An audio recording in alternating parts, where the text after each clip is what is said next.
A federal judge has ordered the Office of Personnel Management to rescind a directive to fire thousands of probationary government workers across several government agencies, including the DoD, Park Service, and Bureau of Land Management. The ruling does not reinstate dismissed employees. All this happening one day after some 80 members of Congress, led by Representative Judy Chu, sent a letter to the President and the Secretary of Agriculture demanding the reversal of thousands of layoffs at the Forest Service. Congresswoman Judy Chu joins us now with more. Nice of you to be with us, Congresswoman. This ruling is sure to be appealed, but it should offer some relief to those probationary workers within the National Forest Service. What was your main message to the President and USDA about these layoffs, which you say directly jeopardize their critical work? Well, I represent a district that was devastated by these wildfires. My district had 14,000 acres burned, 9,500 structures burned to the ground, 20,000 people who were made homeless, and 17 people who died. And this is not the time to cut the workforce at the National Forest Service, which is responsible for managing the wildfire response. In fact, they were in the middle of mitigating those kinds of wildfires that have popped up throughout the years. This is a layoff of 3,400 employees that is proposed, and that is 10% of the workforce of the U.S. Forest Service. We, in fact, know that they were understaffed. So to remove 10% of them at a time when we need them to help us in our firefighting response is just unbelievable, actually. Congresswoman, whether it's the Forest Service or any department, frankly, the judge today saying the Office of Personnel Management does not have any authority to hire or fire any employees but its own. But all these departments fall under the executive branch. So as long as national security isn't threatened, shouldn't the chief executive have a say in who and how many work for the government? Well, we believe that these firings are illegal, and these dismantling of these particular departments is illegal as well, because they were established by Congress, and the funding for these positions was approved by Congress. So the drastic cuts in these staffing levels should be going through Congress. And so that's why I believe that the judges have put a hold on many of these areas of firing. So let's talk about how these concerns come as Governor Newsom last week asked Congress for $40 billion in wildfire relief. Do you think that Congress will fulfill that request? And what do you say to those, including the President's special envoy, Rick Grenell, who say that they are for conditions possibly targeting the California Coastal Commission? Well, I believe that if they have conditions on California, they should have it on North Carolina as well. And actually, I don't think that there should be any conditions on any disaster, which actually is the situation that it's been in the United States for all the disaster aid that's ever been given.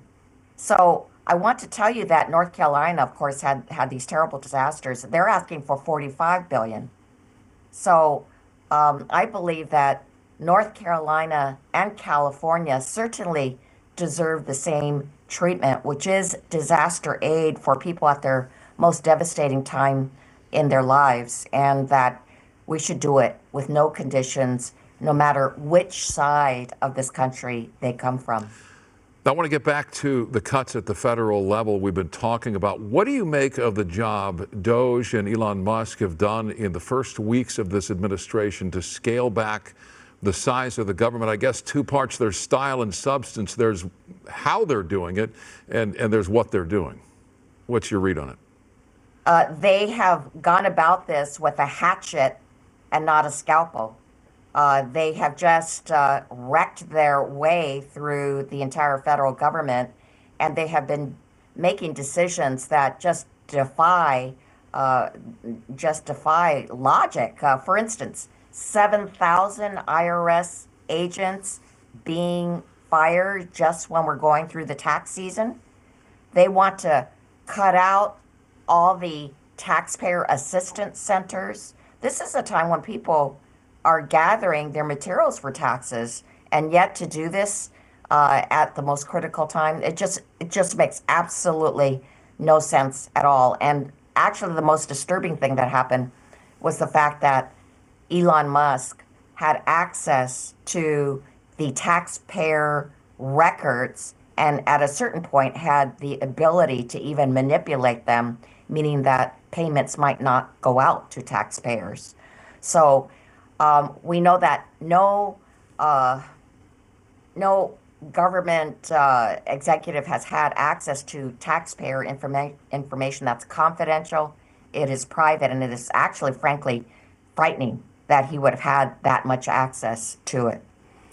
Let's talk about the national debt, which is currently at $36 trillion. Are there any areas that you would be for cutting?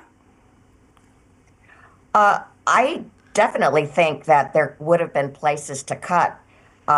President Clinton actually did some major cuts, but he did it over 5 years. He actually had an assessment of each department and looked at where there was waste, fraud, and abuse, and then cut back on those programs. But to do it this way, which is a big hatchet job, is not the right way. And also for Elon Musk to do it when he has federal contracts is also very, very concerning, because he has a conflict of interest. He could very well be cutting those departments that regulate him, and also could be cutting his competitors from any kind of federal contracts. Before you go, Congresswoman, we just reported about Tuesday's presidential address to a joint session of Congress. Have you selected your guest yet? Have you announced it? Yes, I have. It's Diane Lewis. She is an Altadena resident who lost her home. She is very active in Altadena, and I am bringing her because I want to draw attention to the wildfires, but also to the issue of fully funding FEMA. FEMA is so important. I saw them come in huge numbers right away to address our issues and provide immediate relief. And yet we have Trump threatening to dismantle FEMA. That is not right. Well, we look forward to seeing you with your guest on Tuesday. And Congresswoman, and we know you're very busy. We appreciate your time. Thank you so much for joining us tonight, Congresswoman Judy Chu. Thank you for having me. Thank you.